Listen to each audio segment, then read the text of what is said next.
Si, tu te les renvoyé. Alors, nous allons continuer avec Henri et Jean Joyeux sur un thème très intéressant. Votre foi a besoin d'amour. Comment mieux le comprendre, le soutenir? Et puis, je vais tout d'abord les laisser se représenter brièvement et vous proposer, je pense, un bon moment pour que votre foi soit en pleine forme. Bien. Ça marche? Je crois, oui. Oui. Bonjour à tous. Voilà, je suis un homme dangereux, cancérologue, mais pas encore radié par l'ordre des médecins. Pas encore. À toi. Alors, avant que vous me posiez la question, je suis bien le fils de mon père, maman me l'a confirmé. Et donc, je ne suis pas médecin, je n'ai jamais cherché à le faire croire, et je suis nutritionniste et j'enseigne la nutrition et la micronutrition depuis quelques années maintenant, dans différents milieux et avec beaucoup de passion.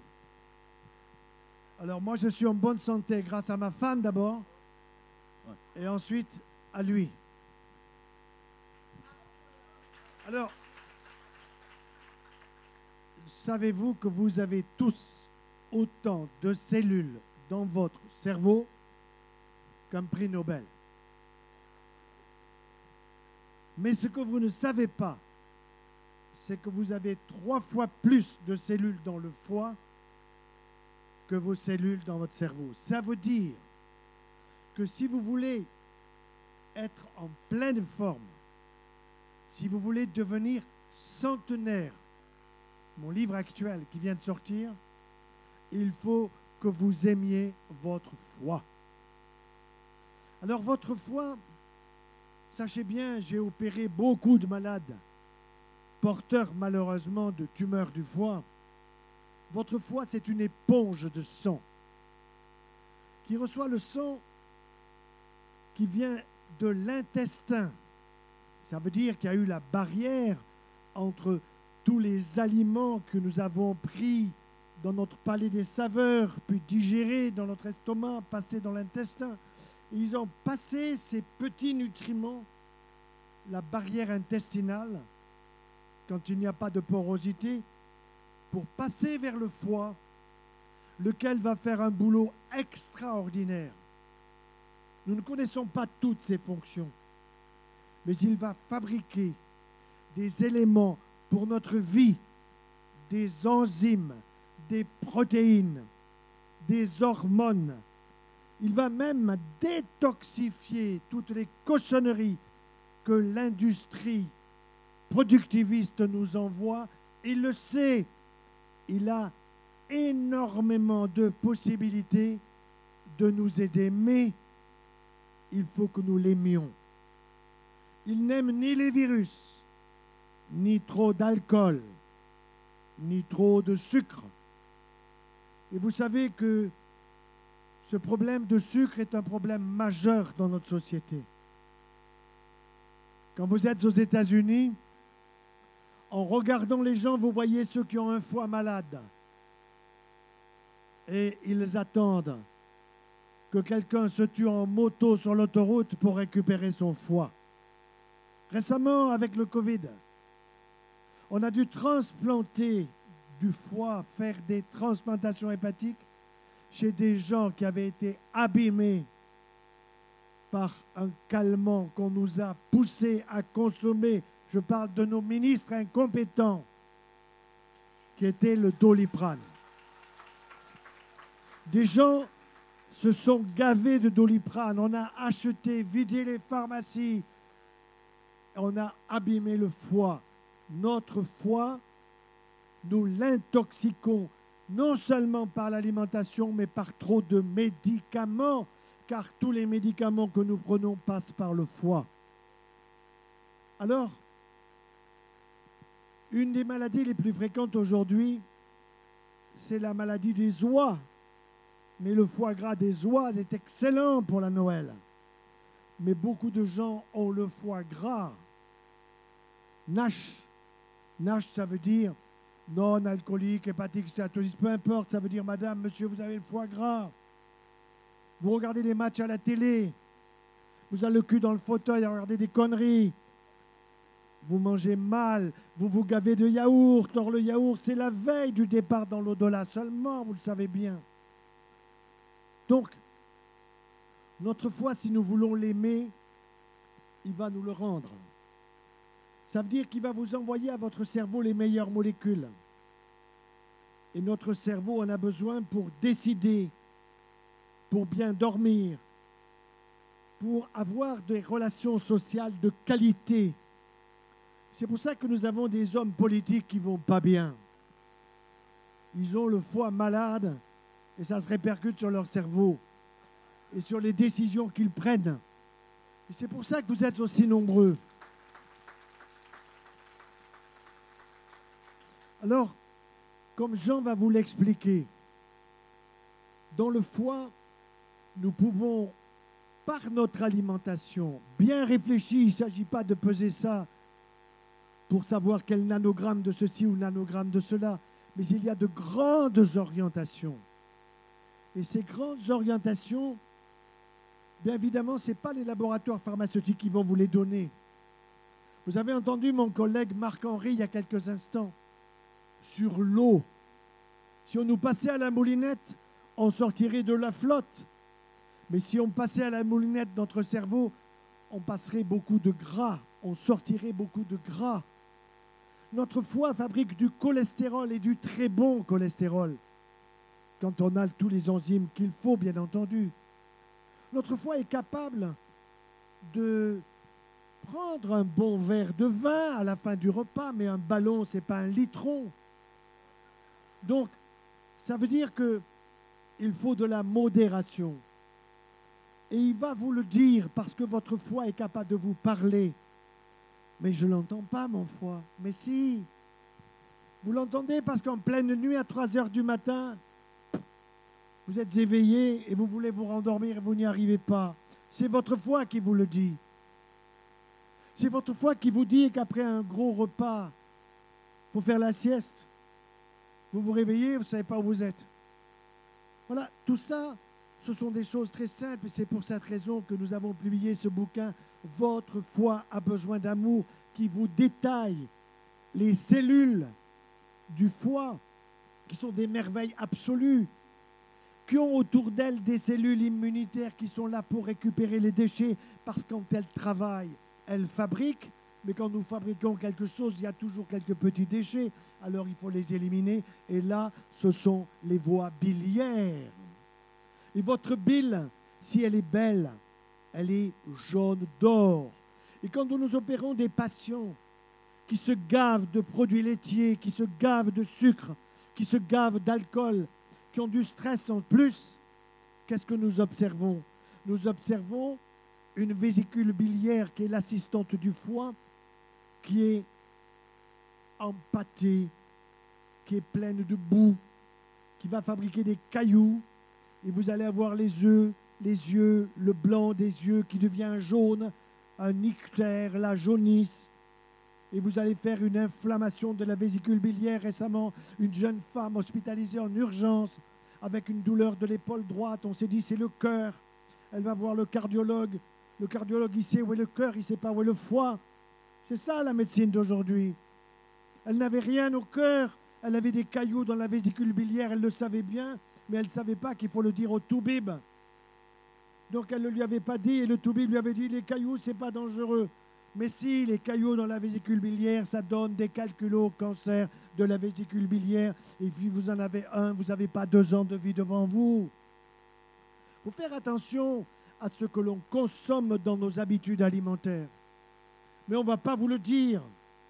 On va vous dire au contraire, consommez parce qu'on nous prend pour des consommateurs. Mais ici, il n'y a pas de consommateurs. Mais vous avez une mission majeure. C'est qu'en sortant d'ici, après ces 2 jours merveilleux, et je veux vraiment chaleureusement féliciter Covin pour cette organisation, vous avez à transmettre ce que vous avez appris. Ne gardez pas sur vous. Dans une gare, dans un train, vous allez voir les gens, ça ne va pas. Madame, vous avez le foie gras. Mais je vous aime beaucoup, vous n'êtes pas une noix. Et à ce moment-là, vous allez passer des messages. Et quand vous voyez les gens, ce qu'ils achètent là, ce qu'ils consomment dans les trains puis ils s'endorment, ils sont gavés de sucre et ils font du gras qui abîme leur cerveau. Quel dommage. Alors le stress, il faut savoir le gérer. C'est pour ça que j'ai écrit un bouquin qui s'appelle « Lutter contre le stress, un remède anti-cancer ». Je suis noyé de dossiers de patients qui ont des cancers qui ne devraient pas en avoir. Des cancers du côlon, ils ne mangent pas de fruits. Des cancers du système immunitaire, des lymphomes. Quand j'étais jeune chirurgien, on voyait des lymphomes une fois par mois. Un cas par mois, ça faisait 12 par an. On en voit 12 par jour. Pourquoi? Parce que le système immunitaire est perturbé, car le foie est un élément clé avec le tube digestif de votre système immunitaire. Votre foie a un microbiote, votre peau a un microbiote, votre système génital a un microbiote et votre tube digestif. Et récemment, on a découvert même un microbiote dans le cerveau. Les microbes peuvent nous faire du bien, même des virus, Monsieur le Président, qui n'y comprend rien. Donc ça veut dire que vous êtes ici pour apprendre et pour transmettre.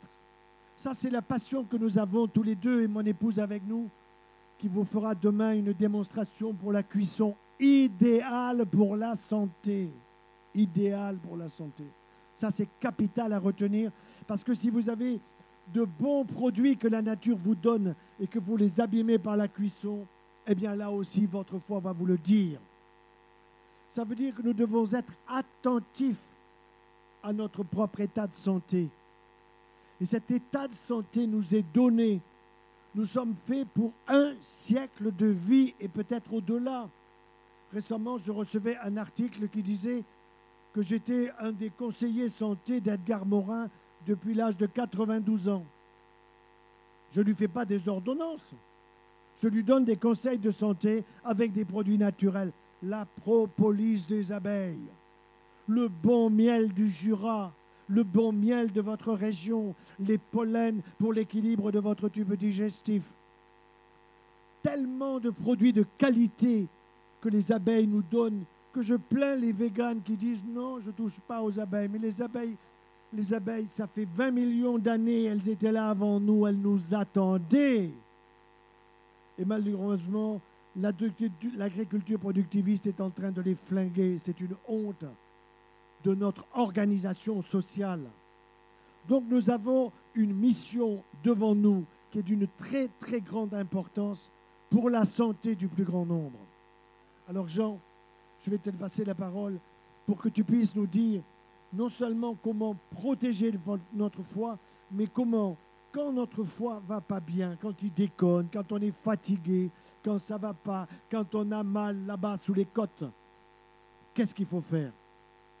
Je suis sûr que tu vas aider tous ceux qui sont ici à transmettre les messages que tu vas leur faire passer. À toi.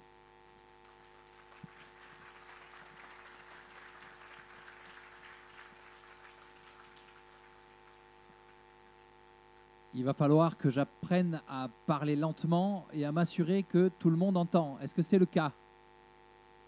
Merci pour votre aide. La question de la santé du foie est absolument centrale. Les physiologistes le savent très bien.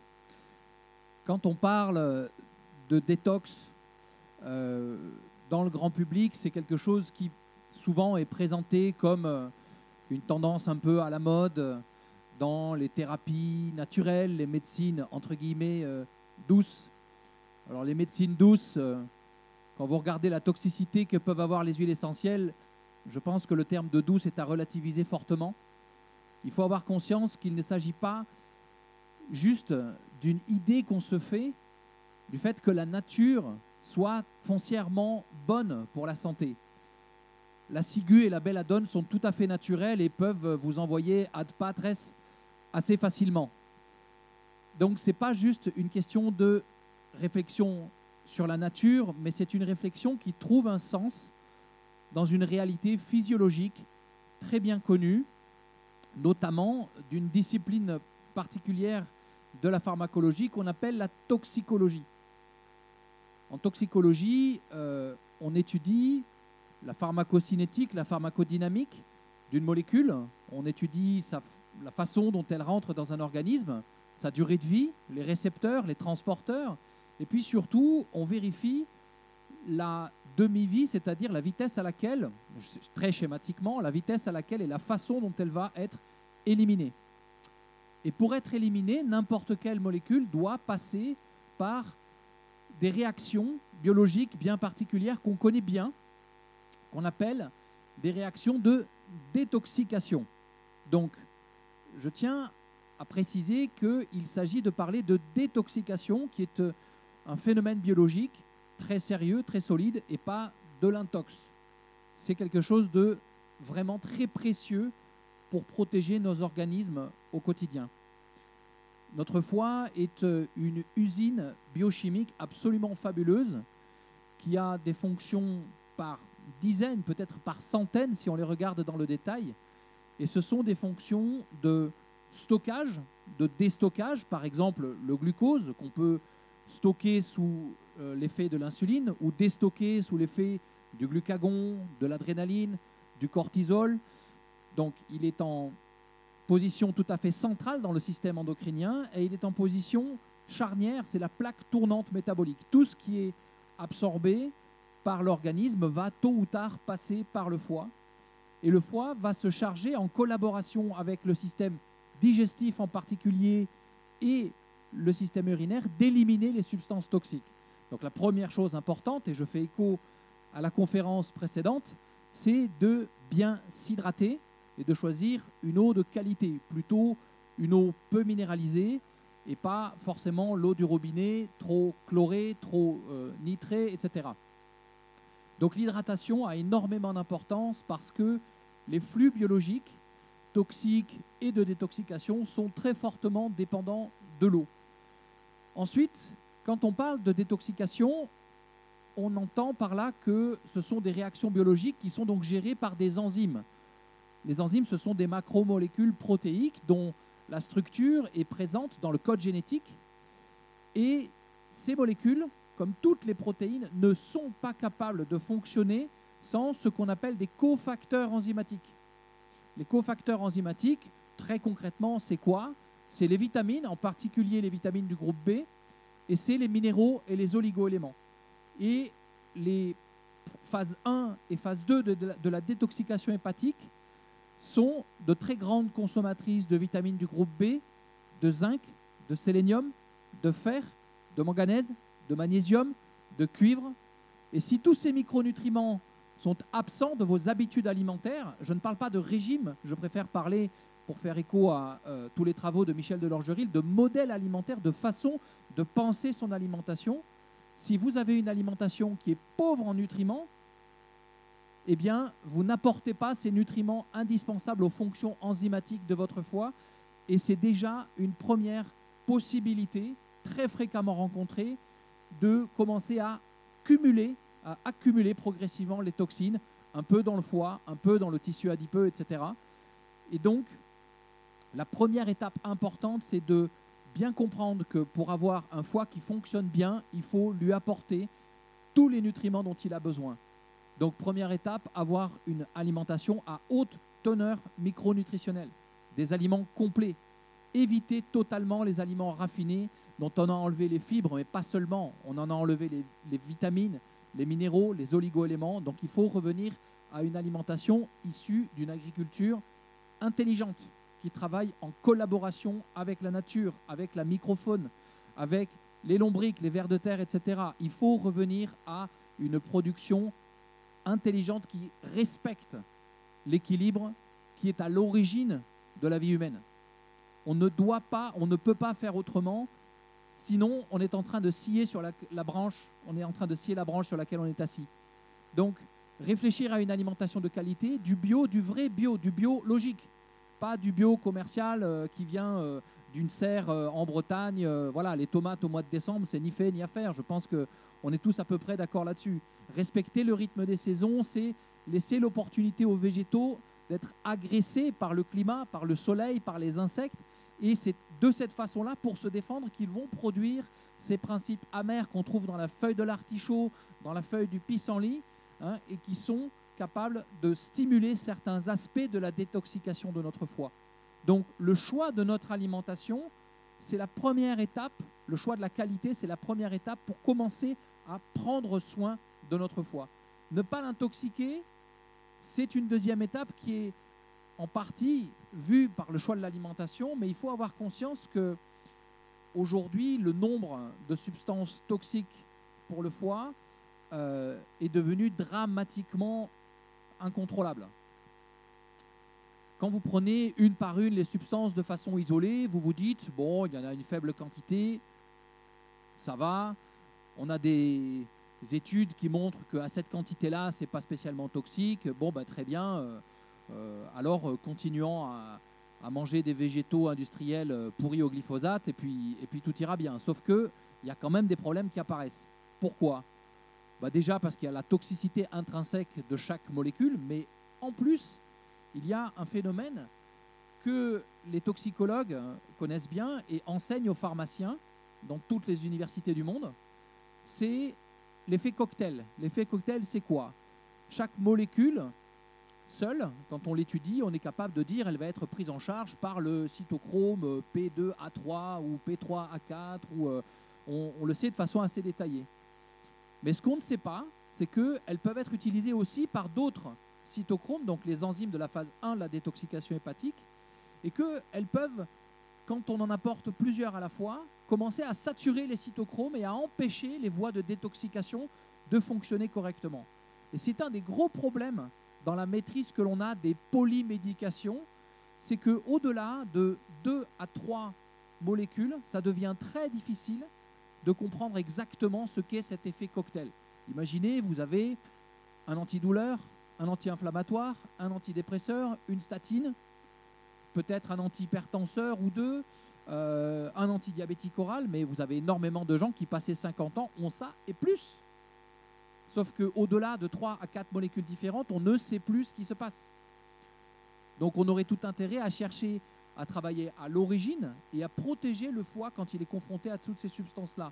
Mais le problème, c'est que cet effet cocktail, vous le retrouvez quand vous avez une alimentation qui est intoxiquée, des aliments ultra transformés, vides en nutriments, un air pollué, des eaux polluées, etc. Donc ça n'en finit pas. Donc pourquoi aujourd'hui notre foie, il a besoin qu'on soit plus attentif que jamais ? C'est parce qu'on ne le nourrit pas. On lui apporte énormément de sucre par des féculents en quantité excessive, parce qu'on a voulu nous mettre dans le crâne qu'il fallait impérativement du sucre pour produire l'énergie, ce qui est une ineptie biologique qui laisse de côté 80% de la connaissance de la physiologie qu'on peut avoir actuellement. Et donc, on nous pousse à consommer des aliments qui n'ont pas de véritable valeur nutritionnelle fonctionnelle. La réflexion qu'on doit avoir sur la nutrition, c'est une réflexion fonctionnelle. Il ne s'agit pas de calculer la quantité d'énergie produite à partir de tel et tel nutriment. On ne les transforme pas en énergie la plupart du temps. On va les utiliser comme des matières premières pour fabriquer des membranes, pour fabriquer des messagers. On va avoir une réponse hormonale, métabolique à l'ingestion de différents aliments. Et il faut essayer de comprendre ça si on veut pouvoir pratiquer une nutrition intelligente. On a le droit d'être intelligent.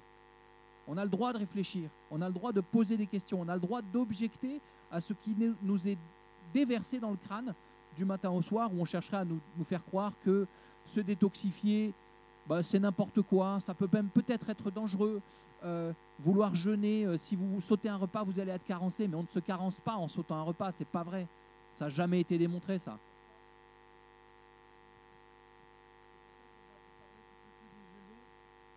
Du petit déjeuner, du repas de midi, du repas du soir quand même. Il faut que vous partiez quand même avec quelques menus. Bon. Donc ça, c'est très très important.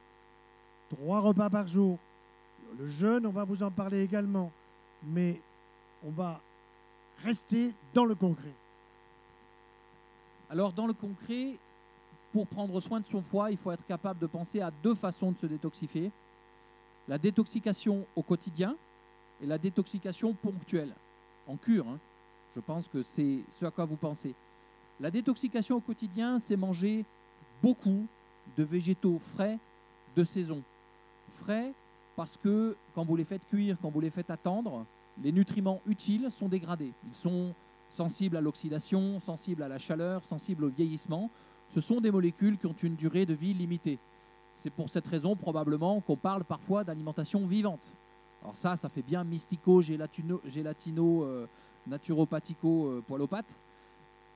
Mais c'est quelque chose de très sérieux. La vitamine C, vous la laissez à l'air libre, elle s'oxyde et elle ne sert plus à rien. Donc des aliments frais, c'est important. Des aliments de saison, parce que l'agression du froid, du chaud, du soleil, du vent, des insectes génère des réactions de protection dans les végétaux qui produisent des molécules qu'on a appris à utiliser pour stimuler nos organes et en particulier notre foie. Je pense à la tarasacine qu'on trouve dans le pissenlit. Je pense à la cinarine qui est capable de faire contracter la vésicule biliaire qu'on trouve dans l'artichaut.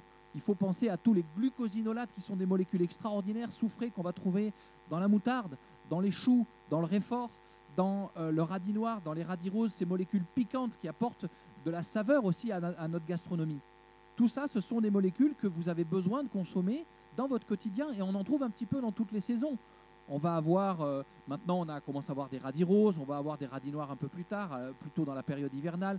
On a toute la famille des choux, on a la roquette, on a le pissenlit, les petites pousses qu'on peut manger en salade, etc. Tout ça, souvent, ça amène un petit peu d'amertume, chose à laquelle les enfants sont beaucoup plus sensibles que les adultes. Et les adultes en ont beaucoup plus besoin que les enfants parce que leur foie a plus vécu et qu'il a besoin de se détoxifier au quotidien. Donc, manger des légumes feuilles, des salades, des crudités, les assaisonner avec de bonnes huiles riches en oméga 3 végétaux, hein, ça, c'est quelque chose qui va aider votre foie au quotidien.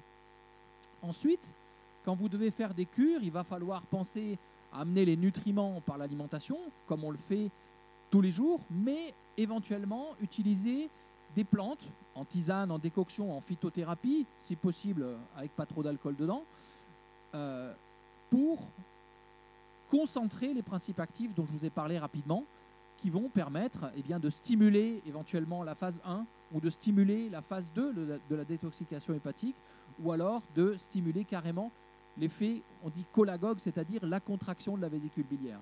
Il ne faut pas oublier que la détoxication, elle doit se faire sur la totalité de ces différentes phases du foie, et on ne doit pas oublier aussi que quand le foie est en inflammation, ce qu'on peut voir dans une biologie, on aura les transaminases, les gamma-GT qui vont augmenter, il ne faut pas attendre que les valeurs soient hors normes pour commencer à penser à se détoxifier. On voit très souvent des personnes qui ont une clinique assez évidente au niveau du foie, donc le réveil à 2 h du matin, les bouffées de chaleur, on se réveille en ayant chaud, soif, les maux de tête après les repas, la difficulté à digérer les aliments gras, la constipation chronique qui est résistante même à la consommation de fruits et légumes. Quand vous drainez le foie, quand vous provoquez un effet cholagogue, vous contractez la vésicule biliaire, la bile stimule le transit intestinal. Donc il faudra faire attention aux crises curatives qui ont souvent lieu, qui peuvent se traduire par une accélération du transit. Donc déjà, alors deux mots sur la phytothérapie. Donc on a des phytothérapies qui sont cholérétiques, qui stimulent la production, le côté détoxication, la production de bile. Ça va être l'artichaut, ça va être beaucoup plus le radis noir, le romarin, ça va être un petit peu l'artichaut, il y en a beaucoup, la fumeterre, le boldo, le pissenlit. Ensuite, on a les cholagogues, c'est beaucoup plus des plantes comme l'artichaut qui sont cholagogues, donc qui vont contracter la vésicule biliaire. Et ensuite, on a les plantes hépatoprotectrices qui sont à utiliser en cas d'utilisation de polymédication, quand il y a de l'inflammation au niveau du foie, quand vous êtes en stéatohépatite, par exemple, et que c'est peut-être un petit peu tôt pour détoxifier, parce que détoxifier, ça peut un peu vous péter à la figure, pour ainsi dire. Donc, on va utiliser le Desmodium ascendens, qui est une plante qui est capable de faire baisser rapidement les transaminases et les gamma-GT en cas d'inflammation du foie avérée, et qu'on utilise même pendant les chimiothérapies, ce qui est pratiquement l'un des très très peu de compléments alimentaires qu'on peut se permettre d'utiliser en accompagnement des chimios. On évitera la détoxication en cas de chimiothérapie. Il faut laisser ces thérapeutiques exercer leur pleine toxicité contre les cellules tumorales. Mais par contre, protéger le foie, ça aide à mieux supporter ces traitements-là. Donc, protection hépatique, détoxication hépatique et effet cholagogue, c'est des choses assez différentes qu'un thérapeute bien formé connaît suffisamment bien pour ne pas faire d'erreur. Et il faut être capable de faire les choses de façon progressive pour éviter les crises curatives. Alors tu voulais parler du petit déjeuner. Bon, alors, comme je suis en bonne santé, eh ben, je vais vous donner mon petit déjeuner. Après, vous adapterez pour le vôtre. Donc, évidemment, j'ai dépassé 70 balais quand même. J'arrive bientôt, dans un mois, à 78. Alors, 2 œufs à la coque des poules bio tous les jours. Au petit déjeuner. Pour madame, pour monsieur. D'accord? Deuxièmement, pas de produits laitiers. Ah, vous allez vous décalcifier. Mais non, du végétal, 2 fruits minimum par jour. Ce n'est pas 2 cerises. Bon. Donc 2 fruits minimum par jour. Ensuite, de l'huile d'olive sur la tartine. Attention le pantalon. Bon, donc de l'huile d'olive sur la tartine avec un petit peu de sel, ça donne du goût. C'est beaucoup plus digeste que le beurre. Avec le beurre, vous ferez des cailloux dans la vésicule biliaire. Avec l'huile d'olive, vous n'en ferez jamais. Je parle de la bonne. Ici, vous trouverez un stand absolument fabuleux avec des taux de polyphénol dans l'huile d'olive qui sont 30 fois supérieurs à ceux que vous avez dans l'huile d'olive d'Italie, d'Espagne. Il faut prendre de la française ou alors de la marocaine qui voit des oliviers qui souffrent tellement de la chaleur qu'ils fabriquent des protecteurs immunitaires pour l'olivier, mais pour nous. Des polyphénols en quantité colossale. Ça s'appelle Olivi 30. Excellent. Vous avez un stand médicatrice ici qui vous en parleront. Remarquable. Bon, alors vous allez me dire, et le café à 11 heures. Non, levez tôt. Attention, on se lève tôt. Hein? La terre appartient à ceux qui se lèvent tôt et qui se couchent tard. D'accord? Bon. Donc voilà pour le petit déjeuner. Alors toi, tu vas nous donner le tien. Parce que toi, je crois que tu mets des sardines. Non? La première chose à faire le matin, c'est de réveiller le système digestif de la bonne façon en mastiquant. Alors, la bonne chose à mastiquer, c'est de commencer par un fruit. C'est très intéressant de commencer par un fruit de façon systématique, un fruit frais, pas le jus de fruit. Le jus de fruit, vous avez enlevé les fibres, il vous reste pratiquement la partie la moins intéressante. Il faut garder les fibres, il faut garder la peau du fruit parce que vous avez 92, 95, selon les fruits, 98% des nutriments dedans. Alors évidemment, si je vous parle de la peau des fruits, je ne parle pas de la banane, qui est un fruit beaucoup trop riche en glucides et dont je ne conseille pas l'utilisation, sauf si vous faites beaucoup de sport, et là c'est très très intéressant. Alors il y en a qui me disent « Ah, il y a du potassium dans la banane », mais tous les végétaux contiennent du potassium. Plus vous en mangez, plus vous en aurez. Ça, c'est pas un problème. Donc commencez par un fruit à croquer, pommes, les fruits de saison. Là, on va commencer à avoir d'autres choses plus intéressantes. Ça va vous apporter des fibres, ça va réveiller votre système digestif parce que la mastication le réveille. Et votre foie fait partie intégrante de votre système digestif. Ensuite, les œufs le matin, c'est très intéressant, mais souvent, on a peur pour le cholestérol et souvent, on rencontre aussi des patients qui vous disent « Mais les œufs le matin, je ne peux pas, je ne les digère pas, ça me donne la nausée. » Il y en a certains que ça fait vomir. Pourquoi? Parce que dans le jaune d'œuf, vous avez des choses, des graisses dans le jaune d'œuf qui nécessitent une chasse biliaire importante pour pouvoir être digérée. Et le problème, c'est que si votre foie n'est pas suffisamment bichonné, s'il a du mal à se drainer, s'il a du mal à faire ce travail de détoxication, il ne va pas supporter l'œuf avec le jaune cru comme il faudrait le consommer le matin. Et donc, du coup, si vous ne digérez pas l'œuf le matin, ça veut dire, c'est un signe que votre foie vous parle, encore une fois, que vous avez besoin de drainer votre foie. On pourrait dire la même chose des sardines le matin, pourquoi pas? Alors, c'est pas ce que j'ai mangé ce matin, ça m'arrive de consommer voilà, totalement autre chose. Ça peut être du foie de morue, évidemment, mais je mange aussi assez couramment des œufs. Je dirais que c'est quelque chose d'assez subjectif. En tout cas, c'est important d'avoir des sources de bonnes graisses et de bonnes protéines. Alors, les bonnes graisses et les bonnes protéines, vous les trouverez aussi dans les oléagineux. C'est des aliments extraordinairement intéressants, protéiques, fibres, beaucoup de minéraux, beaucoup de vitamines, beaucoup d'oligo-éléments, et ça, votre foie, il va beaucoup, beaucoup apprécier.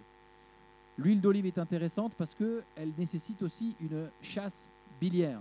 La chasse biliaire, le fait de consommer des huiles végétales, l'huile d'olive, l'huile de colza de façon systématique à tous les repas que vous faites, c'est quelque chose qui va aider à vider régulièrement votre vésicule biliaire. On sait que les gens qui font des lithiases biliaires ont des régimes alimentaires très carnés, très laitiers, avec beaucoup de graisses saturées. Pourquoi leur vésicule stocke la bile et concentre la bile de façon excessive? Parce qu'ils ne la vident pas. Quand vous mangez trop de produits animaux, trop de graisses saturées, on sait que vous avez beaucoup moins besoin de bile pour digérer ces graisses-là. Et donc, du coup, vous ne drainez pas votre foie si vous ne consommez pas de ces huiles végétales.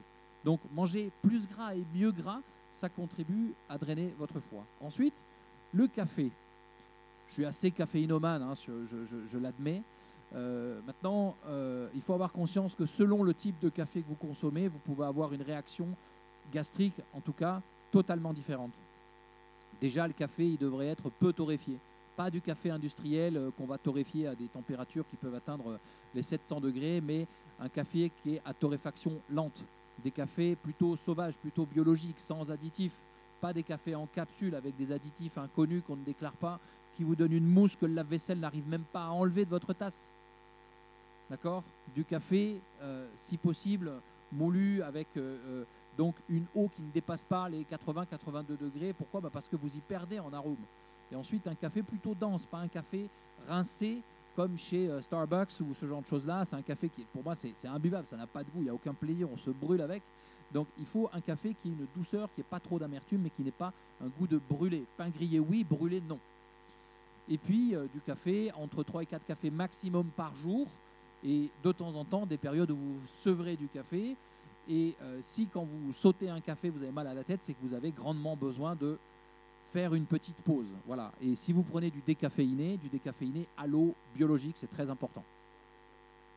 Alors, oui, le cacao était très cacao, toi. C'est vrai que pour les boissons, je ne vous l'ai pas dit, moi je prends un demi-litre de cacao. Alors on me dit avec du lait. Non, je ne suis pas un veau. Un veau. Bon, donc un demi-litre avec du cacao 100%, c'est assez amer. Amertume pour le foie, c'est excellent. Pas de sucre. Si vraiment au début vous êtes un petit peu gêné par l'amertume, vous mettez un peu de miel, bien sûr. Vous voyez? Ça, c'est un demi-litre. Et ensuite, je pique un demi-litre de thé à ma femme. Voilà. Donc ça veut dire que vers 11 heures, j'ai déjà picolé 1 litre. Nous ne buvons pas assez. Alors les messieurs, c'est à cause de leur prostate. Et les dames, c'est à cause des fuites. Bon. Alors il faut faire un peu de rééducation. Vous comprenez? Et vous n'aurez pas de fuite. Et vous, messieurs, si vous voulez avoir une prostate de veau, faites comme les veaux. C'est-à-dire qu'avez-vous de produits laitiers. Ça s'appelle le lactolisme. Le lactolisme. Nous vivons dans une société lactolique. Vous voyez? On a beaucoup réduit sur l'alcoolisme, ça c'est vrai, et c'est une bonne chose.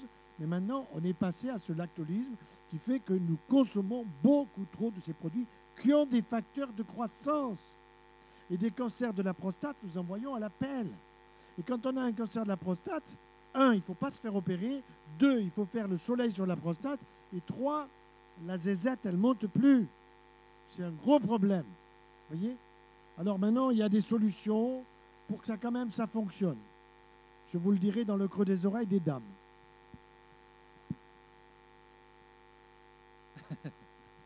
Oui, il risque d'y avoir du monde, oui.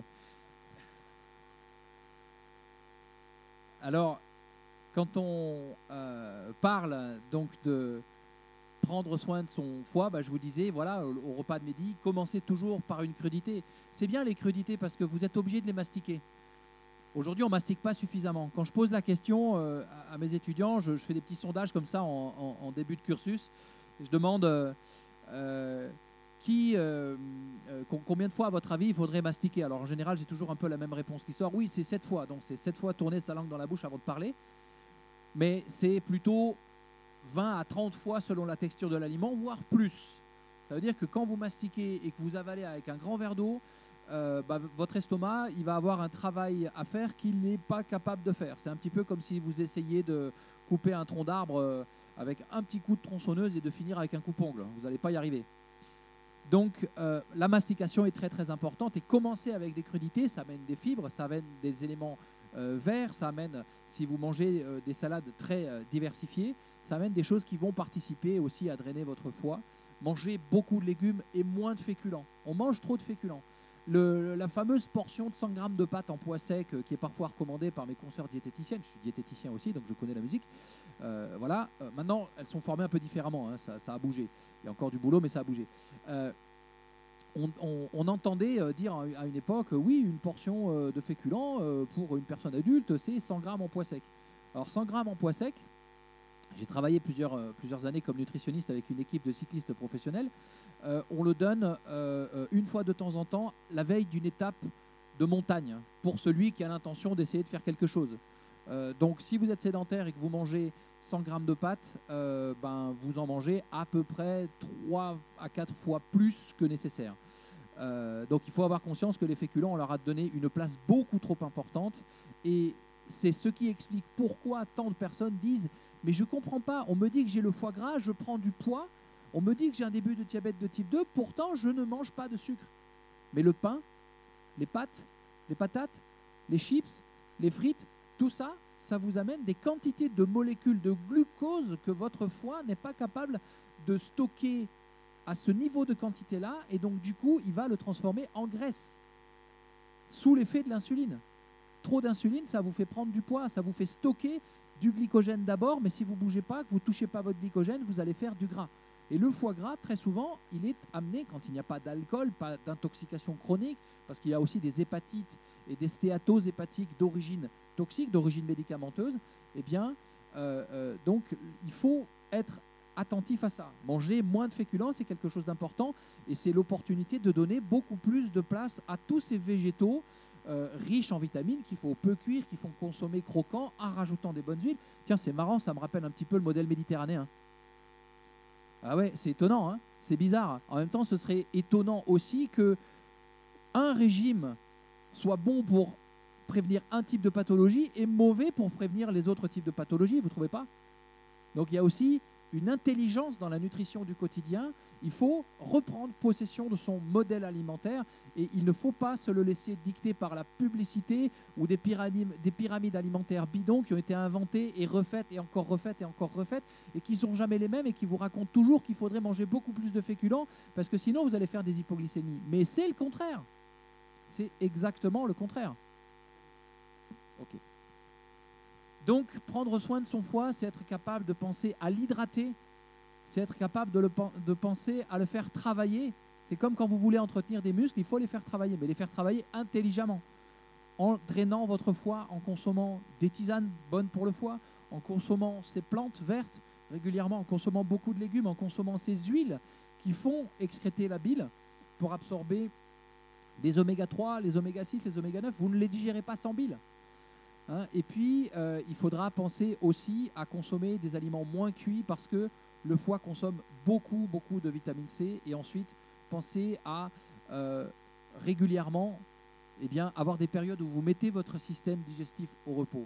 Est-ce que le jeûne peut être dangereux? Oui. Il ne faut pas le faire sans prendre des précautions, sans faire un bilan complet, être accompagné par quelqu'un qui sait ce qu'il fait et sous contrôle médical. Mais on a énormément de publications qui montrent que déjà, il n'y a aucune preuve scientifique qu'on soit obligé de faire 3 repas par jour, première chose. Deuxième chose, jeûner, ça peut faire un petit peu peur, mais c'est assez étonnant ce que ça peut amener comme adaptation physiologique. Et aujourd'hui, en fait, on n'a jamais cette chance-là d'être obligé de jeûner ou d'avoir un petit peu de frugalité dans notre existence. Et cette frugalité, elle peut se manifester à différents niveaux. Hein, boulimie d'information, voilà, l'infobésité, mais aussi boulimie alimentaire. On est dans une civilisation où on bouffe, mais on ne se nourrit pas. Ben, ce qu'on vous propose, c'est de prendre soin de votre foie pour mieux vous nourrir. Je vous remercie.